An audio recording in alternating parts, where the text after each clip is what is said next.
I don't want you guys to think that by talking about the quantity that this goes out the window, because the quality of your food still does matter. Although it is possible to zone like donuts and bacon and beer and pretty much any single thing you might want to eat. So there's a little leeway in that category, but I still want the majority of your food to be quality food. But what zone does is it just takes you as an individual and it determines how much food you need to eat in a day to support your lean body mass, which is just your fat-free mass and nothing else. So when people do the zone, they lean out because it's only feeding your lean body mass. So people lose weight on this, and you have to monitor it because sometimes people lose too much weight.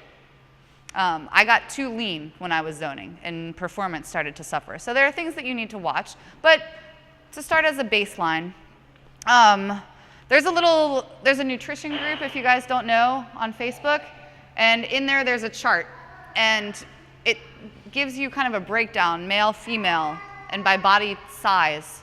Basically, just look at your t-shirt. I'm a medium female, I wear a medium t-shirt. And it tells you how much food you need to eat in a day to support your lean body mass. The unit of measure is called a block.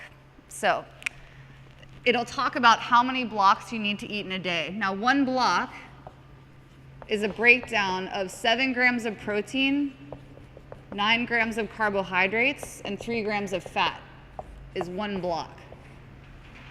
And it would say something like, all right, Leah, you're a medium female. A medium female should eat 11 blocks in a day. So I need to eat, in multiples of 7, 9, and 3, 11 of those in a day. So let's pause there for a second. This is one block. All of you would have a baseline block prescription, which is based on your lean body mass.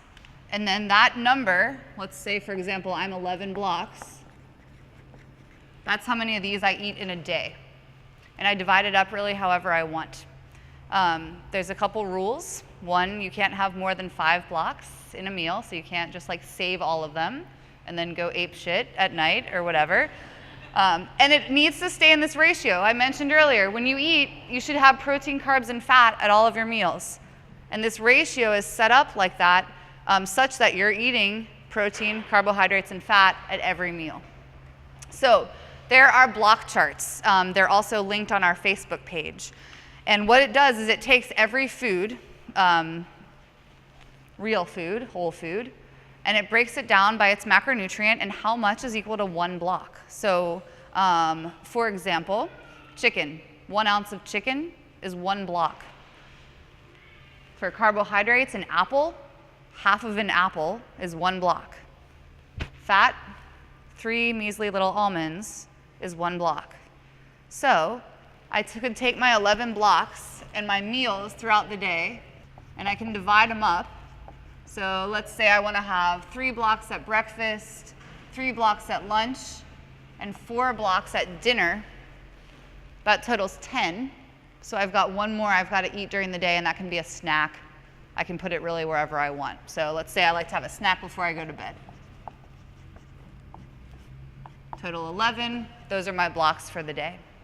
Does that make sense, this portion?